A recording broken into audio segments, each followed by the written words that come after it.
नमस्कार विद्यार्थी मित्रांनो, इयत्ता 9वी मध्ये online education by Shinde madam या यूट्यूब चॅनलवर आज मी इयत्ता 9वीचा 6वा क्लासिफिकेशन ऑफ प्लांट्स आज आपण इथे पाहणार आहोत। लिव्हिंग ऑर्गॅनिझम म्हणजे काय? सजीव। आता सजीव सृष्टी 5 किंगडम मध्ये विभागली गेलेली आहे। ज्यावेळेस आपण क्लासिफिकेशन ऑफ प्लांट करत असतो त्यावेळेस किंवा क्लासिफिकेशन ऑफ ॲनिमल करत असतो म्हणजे क्लासिफिकेशन कोणत्याही किंगडमचं करत असताना अगोदर आपल्याला 5 किंगडम सिस्टीम आहे हे माहीत असणं गरजेचं आहे। म्हणजे पूर्ण विश्वामध्ये सजीव सृष्टी 5 किंगडम मध्ये विभागलेली आहे।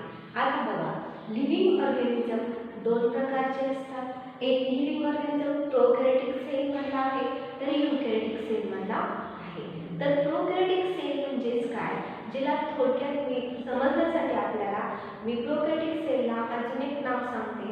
प्रोकॅरियोटिक सेल म्हणजे आपण अर्ध पेशी म्हणूया, म्हणजे पूर्ण पेशी नाहीये हा सेल म्हणूया, ह्याला फुल सेल म्हणूया युकॅरियोटिकला। प्रोकॅरियोटिकला हाफ सेल का म्हणायचं आहे तर बरेच सेल ऑर्गेनेल ह्यामध्ये ॲब्सेंट असतात आणि यामध्ये बरेच सेल जवळजवळ सगळे सेल ऑर्गेनेल इथे प्रेझेंट असतात, म्हणून इथे हाफ सेल म्हणतोय आपण का तर बरेच सेल ऑर्गेनेल इथे ॲब्सेंट आहेत। ॲब्सेंट असल्यामुळे ही सेल अतिशय सूक्ष्मात सूक्ष्म जो किंगडम आहे त्या किंगडमला आपण मोनेरा म्हणूया। अतिशय डोळ्याने दिसतो आपल्याला किंगडम तो नाही आहे, मोनेरा डोळ्याने दिसत नाही परंतु आहे की नाही प्रेझेंट आपल्याला। आपण काय करू शकतो, आपण फक्त अंडर इलेक्ट्रॉनिक मायक्रोस्कोप बरेच ह्याद्वारे आपण ते पाहू शकतो। म्हणजेच अतिशय सूक्ष्म असणारी सर्वात लहान असणारी सजीव सृष्टी कुठली तर किंगडम मोनेरा आहे। ठीक आहे, मग प्रोकॅरियोटिक मध्ये एकच किंगडम आहे, किंगडम मोनेरा। आता युकॅरियोटिक म्हणजे काय, त्याला पूर्ण पेशी म्हणूया आपण, कंप्लीट सेल, ॲटलीस्ट कंप्लीट एक सेल तरी असते किंवा अनेक सेल तरी असतात। आता युकॅरियोटिक मध्ये 2 टाईप आहेत, एक युनिसेल्युलर आणि दुसरा मल्टीसेल्युलर। आता युनिसेल्युलर म्हणजे काय तर एक पेशीय आणि मल्टीसेल्युलर म्हणजे काय बहुपेशीय। ज्या सजीवांमध्ये एकच पेशी असते त्याला युनिसेल्युलर म्हणायचं आणि ज्या सजीवांमध्ये ज्या ऑर्गॅनिझममध्ये मल्टीसेल असतात त्याला मल्टीसेल्युलर असे म्हणतात। आता एकच सेल असणारा आपण बरेच वेळा अभ्यास करतो बघा, एक पेशीय प्राणी कोणते तर तुम्ही लगेच सांगता अमिबा, पॅरामेसियम, युग्रिना हे एक पेशीय सजीव आहेत। अगदी बरोबर, तेच एक पेशीय सजीव आहे। त्याच पेशीमध्ये अन्न घेणार, त्याच पेशीमधून अन्न टाकाऊ पदार्थ बाहेर टाकणार म्हणजेच युनिसेल्युलर। मग एक पेशीय वर्गाला काय म्हणू शकतो आपण किंगडम। दुसरा आहे हा प्रोटिस्टा। पहिला मोनेरा, मोनेरा अतिशय सूक्ष्म आणि त्यापेक्षा जरासा मोठा कोण येणार आहे प्रोटिस्टा। ॲटलीस्ट ह्याच्यामध्ये एक सेल तरी आहे म्हणजे त्याचं स्ट्रक्चर आपोआपच मोठं येणार। ठीक आहे, मग प्रोटिस्टा किंगडम दुसरा समजला। आता तिसरा बघा किंगडम बघूया आपण, त्याच्या अगोदर आपण मल्टीसेल्युलर करूया। मल्टीसेल्युलर म्हणजे बहुपेशीय।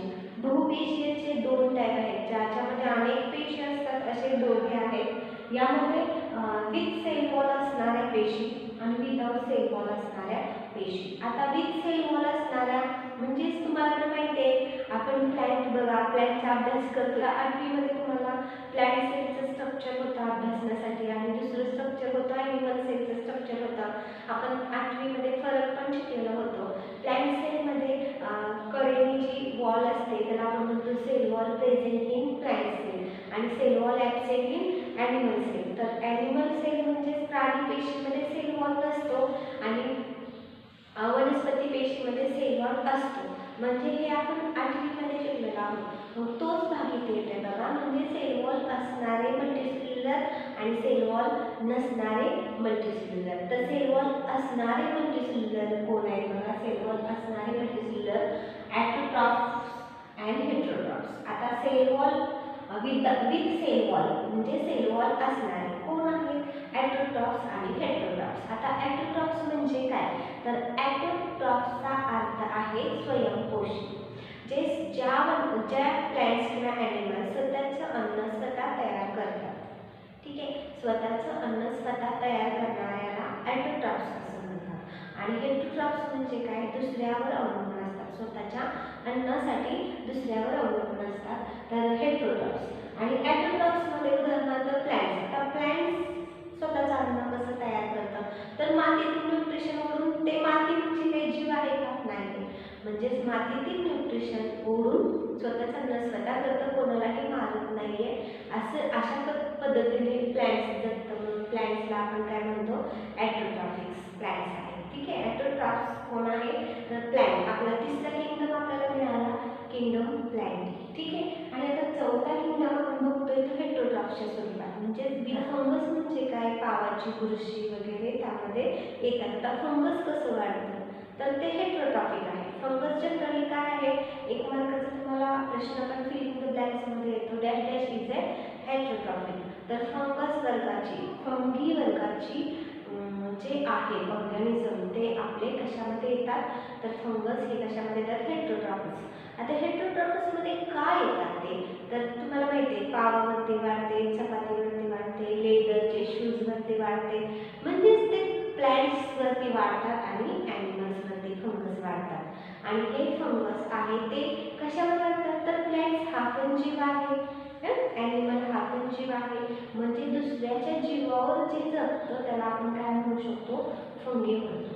ठीक आहे. प्लॅन्ट्स नसेल मातीत फंगस उगवू शकत नाही. जर मातीमध्ये प्लॅन्टचा अंश नसेल, ॲनिमलचा पण अंश नसेल, दगडच असेल, त्या दगडात प्लॅन्टचा पण काही अंश नाही, ॲनिमलचा पण काही अंश नाही, तर ते फंगस वाढणार नाही. फंगस कुठे वाढते? प्लॅन्ट्स आणि ॲनिमल्सच्या डेड बॉडीज, डिकेड बॉडीजमध्ये वरती वाढतात. ठीक आहे. अशा प्रकारे किंगडम आपला चौथा बघितला आहे, त्याचं नाव आहे किंगडम फंगस. आणि आता विदाउट सेल वॉल. ठीक आहे. सेल वॉल नसणारा म्हणजे पेशीभित्तिका नसणारा जो किंगडम आहे, जो पाचवा किंगडम ज्यामध्ये आपला समावेश आहे, तो किंगडम म्हणजे किंगडम ॲनिमलिया. म्हणजे सर्व ॲनिमल ह्यामध्ये येतात. जसे इथे सर्व प्रकारचे प्लॅन्ट्स येतात, तिथे इथे सर्व प्रकारचे ॲनिमल्स येतात. अगदी लहानात लहान ॲनिमल असू द्या किंवा मोठ्यात मोठा ॲनिमल असू द्या, यात सर्व प्रकारचे ॲनिमल्स येतात. अशा प्रकारे आज लिव्हिंग ऑर्गॅनिझमचे दोन टाईप आहेत, एक प्रोकॅरियोटिक सेल्स आणि दुसरा यूकॅरियोटिक सेल्स. तर प्रोकॅरियोटिक सेलमध्ये मोनेरा किंगडम येतो, तर यूकॅरियोटिक सेलमध्ये दोन प्रकार आहेत, एक युनिसेल्युलर आणि दुसरा आहे मल्टीसेल्युलर. आता युनिसेल्युलर म्हणजे एक पेशीय सजीव. एक पेशीय सजीवांमध्ये किंगडम आपला प्रोटिस्टा येतो. तर मल्टीसेल्युलर ऑर्गॅनिझममध्ये दोन टाईप आहेत, एक विथ सेल वॉल आणि दुसरा विदाउट सेल वॉल.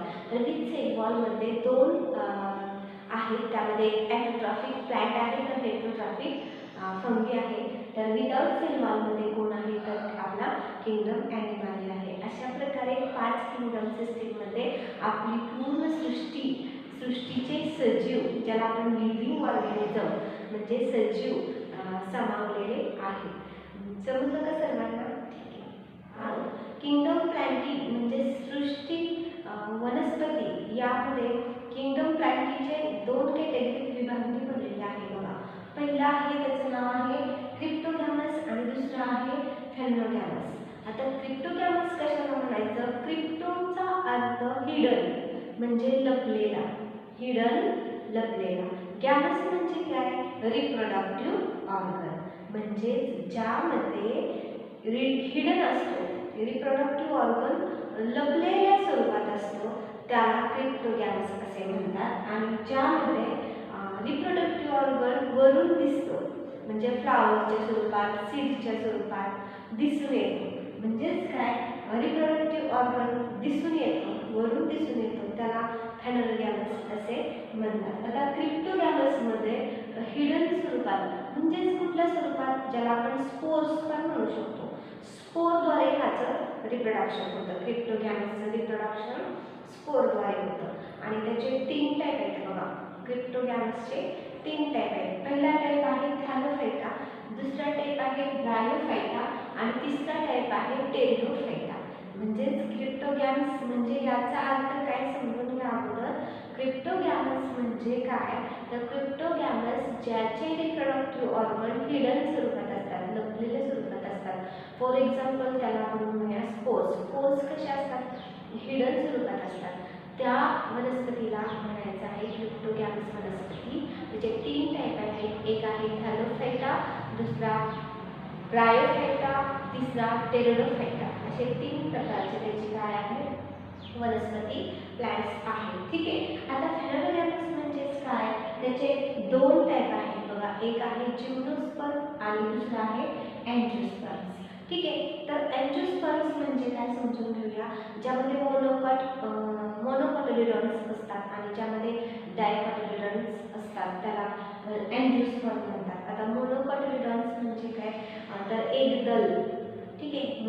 मोनोकॉटिलिडॉन्स म्हणजे काय, तर ज्या वनस्पतीमध्ये एकच दल असतं. उदाहरणार्थ आपण जर ज्वारी भिजायला घातली, ज्वार भिजायला घातल्यानंतर त्याचे 2 दाणे होत नाही, किंवा बाजरा आपण भिजल्यानंतर त्याचे 2 दाणे होत नाही, किंवा मका ज्याच्या 2 दाणे होत नाही, किंवा गहू ज्याच्या 2 दल होत नाही, 2 कॉटिलिडॉन होत नाही, त्या वनस्पतीला मोनोकॉटिलिडॉनस प्लांट्स असे म्हणतात. आणि डायकॉटिलिडॉनस प्लांट्स कशाला म्हणायचं, तर ज्या वनस्पतीचे उदाहरणार्थ हरभरा, भुईमूग, ग्रॅम्स, सगळे पल्सेस वगैरे, डाळी वगैरे होतात त्या, मूग, चवळी, या सगळ्या वनस्पती कशामध्ये येतात, तर डायकॉटिलिडॉनस प्लांटमध्ये. बिकॉज त्याचे 2 दल असतात म्हणून त्याला डायकॉटिलिडॉनस प्लांट्स असे म्हणतात. अशा प्रकारे आपला किंगडम प्लांट काय केलेला आहे, विभागलेला आहे. क्लासिफिकेशन ऑफ प्लांट्स 2 कॅटेगरीमध्ये विभागले गेलेले आहे. ठीक आहे. एक आहे क्रिप्टोगॅमस आणि दुसरी आहे फेनोगॅमस. तर क्रिप्टोगॅमस मधला पहिला जो टाईप आहे तो आता आपण अभ्यास करीत, त्याचं नाव आहे थॅलोफायटा. ठीक आहे. थॅलोफायटा या प्लांट्समध्ये कॅरेक्टर कसे असतात यावरती नेहमी नोट्स किंवा त्याच्या कॅरेक्टरबद्दल प्रश्न विचारला गेलेला आहे. आता थॅलोफायटस म्हणजेच काय, they grow in water. Generally thallophytes कशामध्ये वाढतात, तर पाण्यामध्ये वाढतात. They grow in water. They are soft fibre like. ते सॉफ्ट आहे, फायबर लाईक त्याची बॉडी आहे. दुसरे कॅरेक्टर आपण इथे सांगू शकतो की thallophytes plant does not have a specific part like root, stem, flowers. म्हणजे स्पेसिफिक पार्ट नसतो. ठीक आहे. थॅलोफायटस प्लांटला स्पेसिफिक पार्ट नसतो. म्हणजे आपण कसं म्हणतो, प्लांट्सला पाणी असतात, स्टेम खोड असतं, मुळे असतात, तसं ह्याला स्पेसिफिक पार्ट नसतो. ठीक आहे. थॅलोफायटस प्लांट तिसरा आहे ॲटोट्रॉफिक आहे. ठीक आहे. They are autotrophic. आता ॲटोट्रॉफिक म्हणजे काय, ज्याला आपण म्हणतो थॅलोफायटस प्लांट्स आर स्वयंपोषी. ठीक आहे. ॲटोट्रॉफ्स म्हणजे स्वयंपोषी, म्हणजे स्वतःच अन्न स्वतः तयार करणाऱ्या ज्या वनस्पती असतात त्यांना स्वयंपोषी वनस्पती असे म्हणतात. म्हणून थॅलोफायटस आर ॲटोट्रॉफिक. ठीक आहे. In presence of chlorophyll. आता स्वतःच अन्न स्वतः कसे तयार करतात, तर थॅलोफायटस प्लांटमध्ये काय असतं, तर क्लोरोफिल नावाचा पिगमेंट असतो. जसं जनरली प्लांट्समध्ये क्लोरोफिल नावाचा पिगमेंट असतो, तसं या पण प्लांटमध्ये काय आहे, क्लोरोफिल नावाचा पिगमेंट असतो. आणि हा क्लोरोफिल नावाचा पिगमेंट असल्यामुळे आपोआपच त्याचं फोटोसिंथेसिस रिॲक्शन्स होते आणि वनस्पती स्वतःचं अन्न स्वतः तयार करते. म्हणून त्या वनस्पतीला ॲटोट्रॉफिक प्लांट्स असे म्हणतात. थॅलोफायटस प्लांट्स आर ॲटोट्रॉफिक प्लांट्स. आता चौथं एक्झाम त्याचं कॅरेक्टर आहे की they are unicellular or multicellular. आता युनिसेल्युलर आहे कोण, थॅलोफायटस प्लांट्स आर युनिसेल्युलर. आणि दुसरं काय दिलेलं आहे, थॅलोफायटस प्लांट्स आर मल्टीसेल्युलर. आता युनिसेल्युलर म्हणजे काय, एक पेशीय सजीव आहे किंवा एक पेशीय प्लांट्स आहे. ठीक आहे. थॅलोफायटस प्लांट्स आर एक पेशीय युनिसेल्युलर. आणि मल्टीसेल्युलर म्हणजेच बहुपेशीय. आता फॉर एक्झाम्पल इथे काय दिलेलं आहे बघा, फॉर एक्झाम्पल सर्गॅसम दिलेला आहे थॅलोफायटसचं एक्झाम्पल. दुसरं आहे स्पायरोगैरा, जी अलगी वनस्पती, अलगी शेवाळ वर्गातील स्पायरोगैरा आहे, अल्गा आहे. आता इथे फंगस दिलेला आहे. आता हे फंगी यामध्ये ईस्ट आणि मोल्डचा समावेश होतो. तर हे हेटेरोट्रॉफिक आहे. वरचे जरी हे स्पायरोगैरा वरचे म्हणजेच काय, स्पायरोगैरा किंवा अल्गा किंवा सर्गॅसम हे जरी ॲटोट्रॉफिक असतील तरी सुद्धा थॅलोफायटसमध्ये फंगीचा पण समावेश होतो. थॅलोफायटसमध्ये फंगसचा पण समावेश होतो. ह्याच्यावरती स्पेशल प्रश्न विचारला गेलेला आहे. जनरली थॅलोफायटस आर ॲटोट्रॉफिक, बट काही थॅलोफायटस असे आहेत की ते हेटेरोट्रॉफिक आहेत. आता हेट्रोट्रॉफिक कोण आहे तर परपोषी कोण आहे तर फंगी. हे काय आहे परपोषी आहे. आता समोरील आकृती पहा. स्पायरोगायरा. स्पायरोगायरा म्हणजे शेवाळ. हे नदीमध्ये टाकीतल्या पाण्यामध्ये आपल्याला आढळून येते. ब्रायोफायटस प्लांट्स जनरली कसे असतात तर ॲम्फिबियन्स असतात.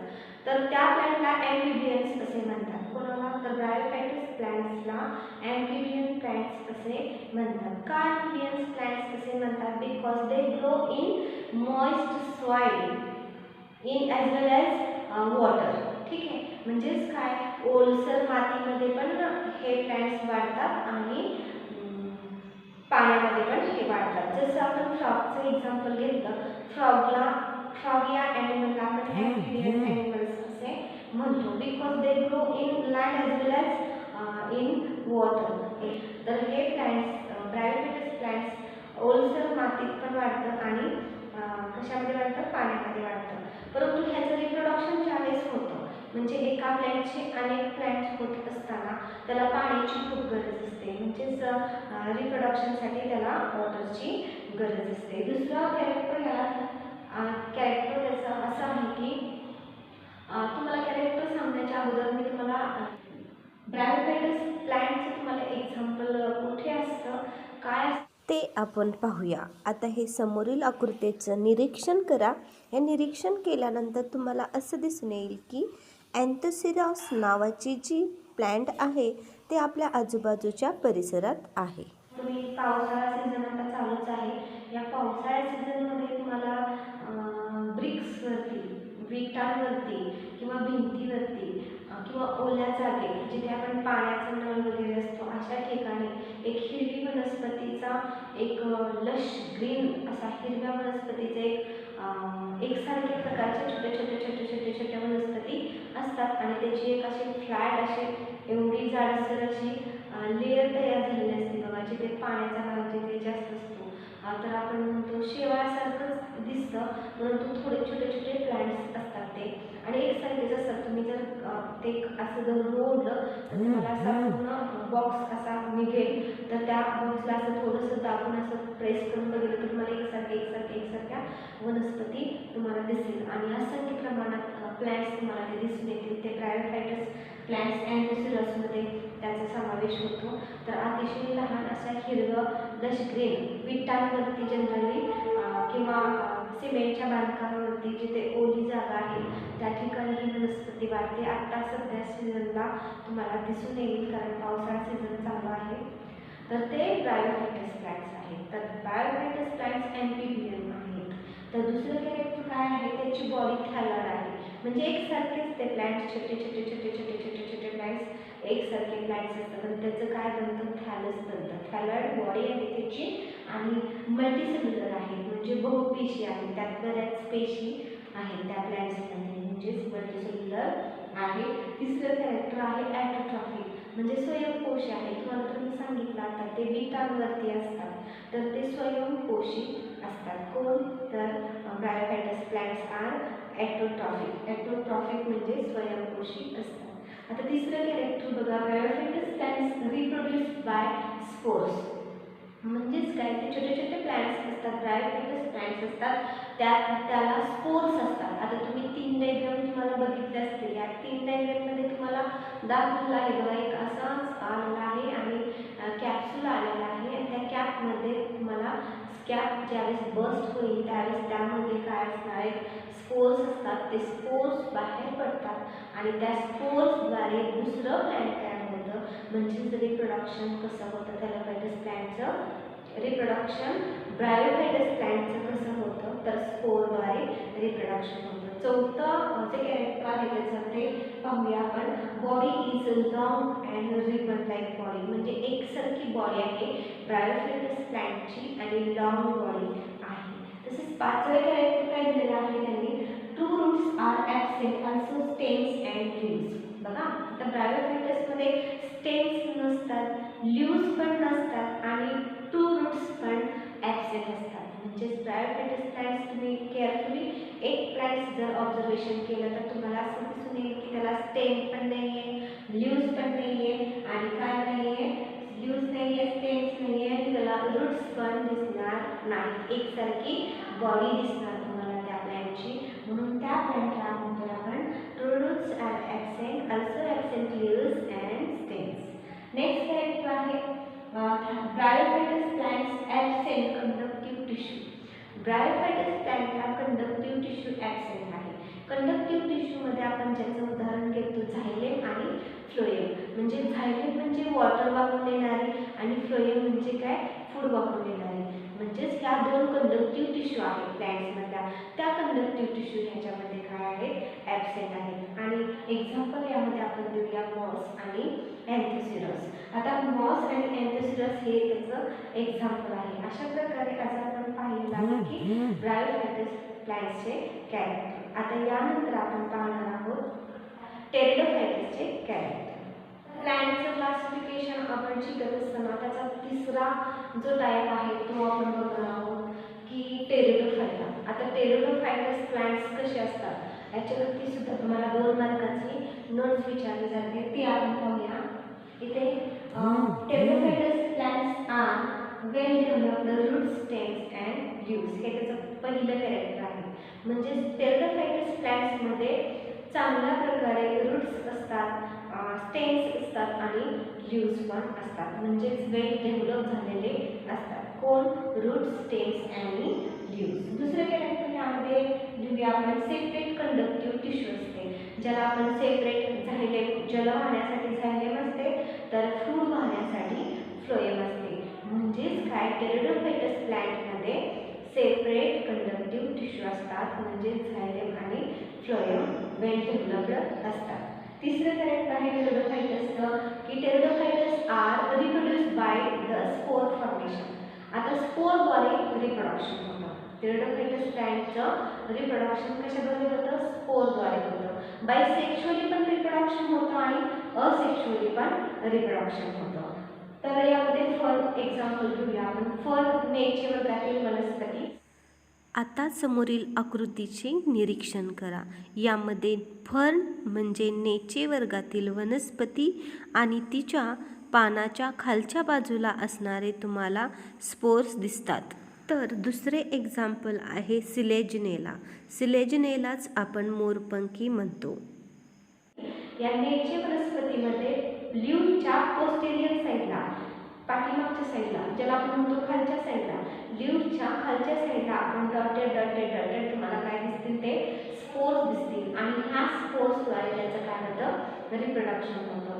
अशा प्रकारे आपण आज 3 टाईप बघितले क्रिप्टोगॅमसचे, थालोफायटा, ब्रायोफायटा आणि हा तिसरा टेरिडोफायटा. समजलं का सगळ्यांना? आपण शेवटचा राहिलेला जो टॉपिक आहे तो बघणार आहोत. आपण ह्याच्या अगोदर क्रिप्टोगॅमस प्लॅन्ट बघितले, यानंतर आपण फॅनोलोगॅमस प्लॅन्ट बघणार आहोत. फॅनोलोगॅमस प्लॅन्ट कसे असतात तर इच बियर सीड्स, त्याला सीड्स येतात म्हणजे बिया येतात.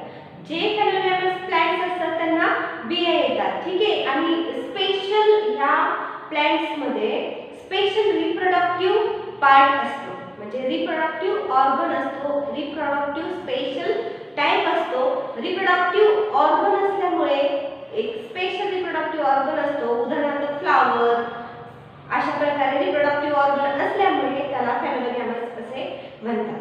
आता आपण क्रिप्टोगॅमसमध्ये काय पाहिलं होतं तर रिप्रोडक्टिव्ह ऑर्गन हिडन असतो, परंतु यामध्ये रिप्रोडक्टिव्ह ऑर्गन कसं आहे, दिसून येणार आहे. आपल्याला डोळ्याने दिसतो, म्हणजे फुले, बिया आलेल्या आपल्याला डोळ्याने दिसतात, म्हणून त्याला आपण फॅनोलोगॅमस प्लॅन्ट असे म्हणतात. आता डेफिनेशन बघा त्याची. Plant which have special structure for reproduction.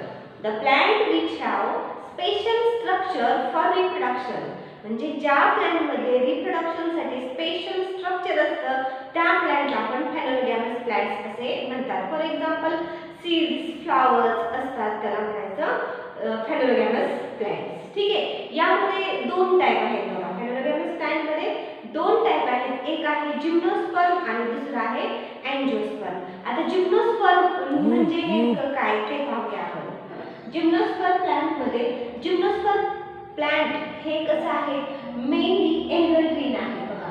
Gymnosperm plants are mainly evergreen आहेत, उडी आहेत, म्हणजे लाकडाचे, म्हणजे लाकूड चांगलं बनलेलं आहे त्याचं उडी आहे आणि ते कसे आहेत पेरिनियल आहे, वार्षिक आहे. आता तुम्ही जर बघितलं तर आपण उदाहरण घेऊया आपण कशाचं, सायकस प्लांटचं. ठीक आहे, सायकस प्लांट आपल्याला तुम्ही पाहिला असेल व्हिडिओमध्ये, तुम्ही पहा सायकस प्लांट दाखवलेला आहे. सायकस प्लांट जर नाही पाहिला तर आपल्या डोळ्यासमोर नारळाचं झाड पाहिलं आहे तुम्ही, तशा पद्धतीने ती उडी ब्रँच असते. त्याला काय आहे, उडी ब्रँच आहे. थोडक्यात म्हणजे उडी एकच लाकूड असणारं झाड आहे. त्याला no branches, stems without branches, म्हणजे थोडक्यात स्टेम्स ज्या असतात, म्हणजे नारळाला ब्रँचेस आहेत का, नाही. म्हणून ज्या आपल्या जिम्नोस्पर्म प्लांट आहेत त्या विदाउट ब्रँचेसचे आहेत. ठीक आहे, पहिलं कॅरेक्टर काय, दिस जिम्नोस्पर्म प्लांट आर एव्हरग्रीन. दुसरा आहे इट इज ए पेरेनियल, म्हणजे वार्षिक आहे आणि उडी पण आहे, म्हणजे लाकडाच्या स्वरूपातलं आहे. इट स्टेम्स विदाउट ब्रँचेस, ह्याच्या जे स्टेम्स आहेत जिम्नोस्पर्मच्या ते विदाउट ब्रँचेस आहेत, म्हणजे त्याला ब्रँचेस नाही. आपण बघतो नारळाच्या झाडाला सुद्धा फांद्या नसतात, म्हणून ब्रँचेस म्हणजे फांद्या नसतात. तिसरं कॅरेक्टर आहे जिम्नोस्पर्मचा, the leaves from a crown. जे पानांचा जो आकार आहे तो पानांच्या आकाराने तो क्रोन तयार होतो बघा, क्रोन. जसं आपण क्रोन, राणीचा क्रोन बघतो तशा पद्धतीने पानांचा काय बनलेला असतो, क्रोन बनलेला असतो. नेक्स्ट आहे character, gymnosperm bears a male flower as well as female flower on a same plant. ठीक आहे, म्हणजे जिम्नोस्पर्म काय करतो, मेल फ्लावर आणि फिमेल फ्लावर बियर करतो आणि कशावरती, तर सेम प्लांट मध्ये, म्हणजे एकाच प्लांट वरती मेल फुलं पण असतात आणि फिमेल फुलं पण असतात. म्हणजे मेल फ्लावर पण त्याच प्लांट मध्ये असतात आणि फिमेल फ्लावर पण त्याच प्लांट मध्ये असतात. अशा प्रकारे त्याचं कॅरेक्टर, स्पेशल कॅरेक्टर जिम्नोस्पर्म प्लांटचं आहे. यानंतर नेक्स्ट कॅरेक्टर काय आहे, seeds are not have a natural coating. म्हणजे ज्या बिया आहेत, बिया त्याला नॅचरल कोटिंग नसतं, म्हणून काय होतं बघा, that is these plants do not form a fruit. त्याच्यामुळे त्याचा प्लांट काय तयार करत नाही, तर फ्रूट तयार होत नाही, कारण नॅचरल कोटिंग बियांवर नसल्यामुळे ते प्लांट काय करत नाही, फळे तयार करत नाही. म्हणजे it do not bear a flower. Natural coating नसतं म्हणून that is these plant do not form a fruit. त्याच्यामुळे ते प्लांट फ्रूट तयार करत नाही, म्हणून त्या प्लांटला आपण काय म्हणणार आहोत, जिम्नोस्पर्म प्लांट. ठीक आहे, फॉर एक्झाम्पल आपण घेऊया सायकस प्लांट. आणि तुम्हाला व्हिडिओमध्ये दिसते हे सायकस प्लांट आहे आणि त्याच्यानंतर थुजा, त्याला आपण म्हणतो मोरपंखी प्लांट. हे दोन प्लांट किंवा अजून दिओडार ज्याला आपण पायनस म्हणतो, अशा प्रकारच्या वनस्पती ज्या आहेत त्या जिम्नोस्पर्म यामध्ये त्याचा समावेश होतो. आता समोरील आकृतीचे निरीक्षण करा. या आकृतीमध्ये जे ट्री प्लांट दिसते त्याचं नाव आहे सायकस. सायकस प्लांट आणि त्याचे फ्लावर्स आपल्याला समोर दिसून येतील. यानंतर आपण पाहणार आहोत अँजिओस्पर्म. अँजिओस्पर्म प्लांट कसे असतात, म्हणजेच अँजिओस्पर्म डिव्हिजन आपण पाहणार आहोत. ही दुसरी डिव्हिजन आहे, याच्या अगोदर आपण पाहिली जिम्नोस्पर्म डिव्हिजन आणि आता दुसरी डिव्हिजन बघतोय आपण अँजिओस्पर्म डिव्हिजन. आता अँजिओस्पर्म प्लांट कसे असतात, त्याचे सीड्स कसे असतात ते बघूया आपण. अँजिओस्पर्म म्हणजे नेमकं काय असतं ते पाहूया. The flowers of these plants bears A reproductive organs.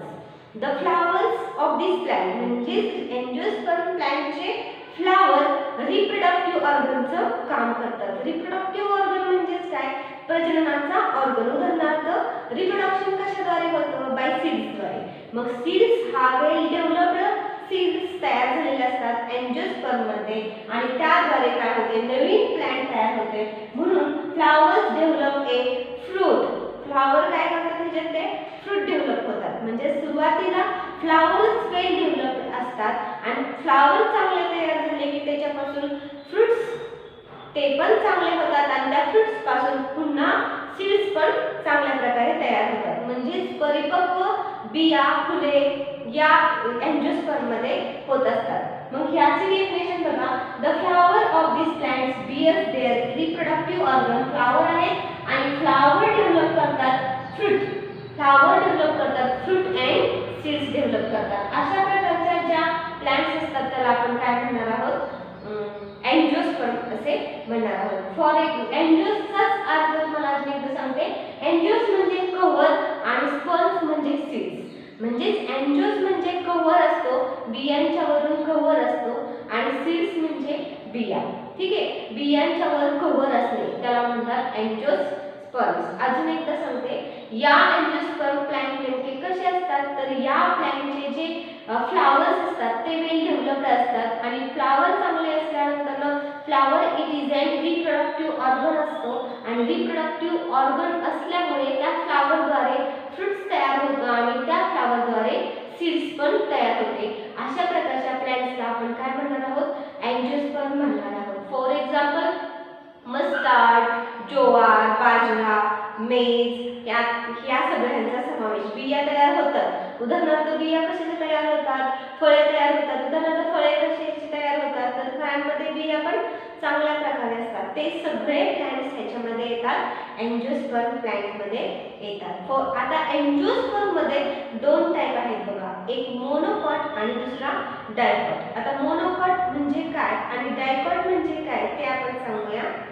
यानंतर आपण मोनोकॉटिलेडोनस प्लांट आणि डायकॉटिलेडोनस प्लांट याबद्दल माहिती घेणार आहोत. आता बघा, पहिला आपण काय लिहूया, डायकॉटिलेडोनस प्लांट आणि दुसरा आहे मोनोकॉटिलेडोनस प्लांट. आता यामध्ये फरक आपण पाहणार आहोत. The difference between monocotyledonous plant and dicotyledonous plant असा तुम्हाला प्रश्न विचारला जातो.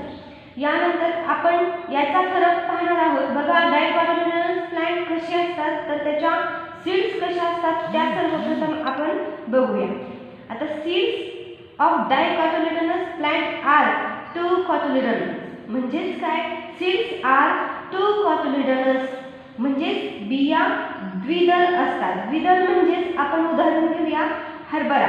हरभऱ्याची डाळ बनते किंवा मूगची डाळ बनते किंवा ग्रॅम्स कुठल्याही प्रकारचे किंवा डाळवर्गीय वनस्पती ज्यांच्या डाळी बनल्या जातात, दोन एकसारख्या डाळी बनल्या जातात, त्या प्लांटला आपण काय म्हणणार आहोत, डायकॉटिलेडोनस प्लांट असे म्हणणार आहोत. तर सीड्स कशा असतात डायकॉटिलेडोनस प्लांटचे, तर दोन कॉटिलेडोनस म्हणजेच टू कॉटिलेडोनस असतात. यानंतर मोनोकॉटिलेडोनस प्लांटचे कसे असतात सीड्स, सिंगल कॉटिलेडॉन. आता सिंगल कॉटिलेडॉन म्हणजे फॉर एक्झाम्पल आपण बाजरा घेऊया, बाजरा, ज्वार घ्या म्हणजे ज्वारी. तर ज्वारीच्या आणि बाजरीच्या बियांना आपण भिजल्यानंतर थोडंसं दाबल्यानंतर प्रेस केल्यानंतर त्याच्या दोन डाळी बनत नाहीत, म्हणून त्या प्लांटला आपण काय म्हणणार आहोत, सिंगल कॉटिलेडॉन प्लांट. ठीक आहे, मग त्यालाच आपण काय म्हणणार आहोत, मोनो म्हणजे सिंगल कॉटिलेडोनस प्लांट. आता दुसरा फरक बघा, रूट्सचा आहे. आता डायकॉटिलेडोनस प्लांटचे रूट्स कसे असतात तर वेल डेव्हलप्ड असतात. वेल डेव्हलप म्हणजे चांगल्या प्रकारचे असतात, डेव्हलप झालेले असतात. तर त्यामध्ये प्रायमरी रूट्स असतात. म्हणजे प्रायमरी रूट्स म्हणजे काय, ज्याला आपण टॅप रूट्स म्हणतो, अशा प्रकारचे टॅप रूट्स असतात. प्रायमरी रूट, टॅप रूट किंवा त्याला आपण ट्रू रूट पण म्हणूया. ट्रू रूट म्हणजेच खरं मूळ किंवा असतं ह्यात. नेक्स्ट आपण रूट्स मोनोकॉटिलेडोनस मध्ये कसे असतात ते बघूया. रूट्स असतात फायब्रस. फायब्रस म्हणजे आपण खाली आकृतीमध्ये बघा, फायब्रस रूट्स तुम्हाला मकेचे दिसते बघा, मकेचे सगळ्या मुळा फायब्रस दिसतात किंवा गवत आपण उपटल्यानंतर एकसारख्याच मुळा दिसतात, त्याला आपण फायब्रस रूट्स असे म्हणतात. हे मूळ खोलवर जात नाही. डायकॉटिलेडोनस प्लांटचे मूळ खोलवर जातात. आता फायब्रस हे रूट्स असतात कशामध्ये तर मोनोकॉटिलेडोनस प्लांटमध्ये. नेक्स्ट आपण बघूया स्टेम कशी असते. तर स्टेम्स डायकॉटिलेडोनस प्लांटची स्ट्रॉंग असते, हार्ड असते. For example banyan tree. आता बनियान ट्री म्हणजेच काय, वडाचे झाड. आता वडाचे झाड तुम्ही पाहिलं असेल तर त्याची स्टेम कशी असते, स्ट्रॉंग असते. त्याचा स्टेम हार्ड पण असते आणि स्ट्रॉंग पण असते. डायकॉटिलेडोनस प्लांटमध्ये आपण एक्झाम्पल घेऊया. 3 प्रकारचे एक्झाम्पल आहेत बघा, आणि 3 प्रकारच्या स्टेम्स आहेत मोनोकॉटिलेडोनस प्लांटच्या. आता नेमक्या कशा आहेत ह्यावरती स्पेशल तुम्हाला प्रश्न पण विचारला जातो. उदाहरणार्थ हॅलो स्टेम कशामध्ये असते?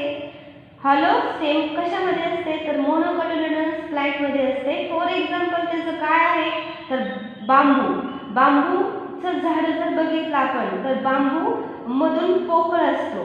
ठीक आहे, त्यामुळे आपण काय म्हणायचे मोनोकोटिलेडोनस प्लांटचे हॅलो स्टेम असतात. फॉर एक्झाम्पल बांबू. दुसरा आहे फॉल्स स्टेम म्हणजेच काय स्टेमच प्रेझेंट नसते. नेमकं स्टेम कशामध्ये प्रेझेंट नसते तर तुम्ही बनानाचं ट्री बघितला असेल, बनाना केळीचं झाड जर नीट बघितलं असेल तर तुम्हाला स्टेम दिसणार नाही. पूर्णपणे पानं पानं पानं लावलेली असतात. म्हणजेच फॉल्स स्टेम मध्ये उदाहरण कशाचे येते तर बनानाचे येते. आणि डिस्क लाईक स्टेम कशामध्ये असते तर डिस्क लाईक स्टेम असते ओनियनची. ठीक आहे, ओनियन म्हणजे कांद्याची डिस्क लाईक स्टेम असते. म्हणजे कांद्याला स्टेम नसते, तो गोल आकार कांद्याचा आहे, त्याला डिस्क आकाराची स्टेम असते असं आपण त्याला म्हणणार आहोत. नंतर आपण बघणार आहोत लीफ. लीफ कसे आहेत बघा रेटिक्युलर व्हेनेशन. आता लीफ म्हणजे पाने. ठीक आहे, पान. लीफ म्हणजे पान आणि डायकोटिलेडोनस प्लांटचे पान कसं आहे तर रेटिक्युलर व्हेनेशनचं आहे. रेटिक्युलर व्हेनेशन आणि मोनोकोटिलेडोनस प्लांटचे लीफ कसे आहेत तर पॅरलल व्हेनेशनचे आहे. आता रेटिक्युलर व्हेनेशन याला मराठीतून म्हणेल जाळीदार शिरा विन्यास. म्हणजेच तुम्ही पिंपळाचं पान बऱ्याच वेळा हौसेने आपण पुस्तकामध्ये ठेवतो आणि पुस्तकामध्ये ठेवल्यानंतर महिनाभराच्या अंतराने ते पूर्ण पान जाळी त्याच्यामधल्या शिरा वगैरे आपल्याला डोळ्याने दिसतात. म्हणजे शिरांची जाळी झालेली आपल्याला म्हणजे जाळी दिसून येते आपल्याला. म्हणजेच काही जीर्ण झाल्यानंतर त्या पानाच्या शिरा आपल्याला जाळीसारखा शिराविन्यास दिसतो. तसंच पॅरलल व्हेनेशन म्हणजे काय तर तुम्ही केळीचं पान बघितलं का बारकाईने तुम्ही ते केळीचं पान बघा तुम्हाला पॅरलल शिरा दिसतील आणि डायकोटिलेडोनस प्लांटचे रेटिक्युलर व्हेनेशन दिसेल. नेक्स्ट फ्लावर कसे असतात डायकोटिलेडोनस प्लांटचे ते बघा. Flowers with A 4 to 5 part असतात फ्लावर्सचे और इन देअर मल्टिपल्स टेट्रामेरस और पेंटामेरस. म्हणजे 5 पाकळीची फुलं असतात किंवा 4 पाकळ्यांची फुलं असतात ह्यामध्ये. तर मोनोकोटिलेडोनस प्लांटचे फ्लावर कसे असतात बघा विथ ए 3 पार्ट असतात. मल्टिपल्स ऑफ 3 ट्रायमेरस म्हणजे 3 पाकळीची फुलं ट्रायमेरस फुलं असतात. म्हणजेच काय flowers with A 4 to 5 part और इन देअर मल्टिपल्स टेट्रामेरस और पेंटामेरस. म्हणजे टेट्रामेरस म्हणजे 4 पाकळीची आणि पेंटामेरस म्हणजे 5 पाकळीची. तर flower with A 3 part of मल्टिप्लाइज of 3 ट्रायमेरस. थोडक्यात ट्रायमेरस त्याची फ्लावर्स असतात. अशा प्रकारे आज आपण मोनोकोटिलेडोनस प्लांट आणि डायकोटिलेडोनस प्लांट हे पाहिलं. याच्यानंतर आपण ह्याच्यामध्ये एक्झाम्पल पण पाहिलेले आहेत. तरी पण तुम्हाला शेवटचा जो पॉईंट दिलेला आहे तो एक्झाम्पलचा दिलेला आहे. तर आपल्याला आकृतीमध्ये दिसते त्याप्रमाणे डायकोटिलेडोनस प्लांट फॉर एक्झाम्पल तुम्हाला दिलेला आहे. त्यामध्ये आपण घेऊया मस्टार्ड म्हणजेच मोहरी डायकोटिलेडोनस आहे. मोहरीची डाळ पण आपण पाहिलेली आहे जी लोणच्यामध्ये आपण टाकतो ते. आणि मोनोकोटिलेडोनस प्लांटचं उदाहरण आहे मेज मका. तुम्हाला आकृतीमध्ये दिसते त्याप्रमाणे त्याचे एक्झाम्पल्स आहेत. अशा प्रकारे तुम्ही या दोघांचाही फरक लिहायचा आहे. या फरकाला तुम्हाला 2 मार्क्स वरती या 2 मार्काला तुम्हाला हा फरक विचारला जातो. अतिशय महत्त्वाचा फरक आहे. तुम्ही एक्झाम्पल सहित फरक लिहा. याच्यावरती 1-2 मार्काचे प्रश्न पण आधीमध्ये विचारले गेलेले आहेत. अतिशय इम्पॉर्टंट हा पार्ट आहे. अशा प्रकारे आज आपण किंगडम प्लांटी अभ्यासलेले आहोत. हा टॉपिक तुम्हाला आवडला असेल तर आपल्या चॅनलला म्हणजे science classes bye Shinde madam याला नक्की सबस्क्राईब करा, लाईक करा आणि शेअर पण करा. Thank you so much.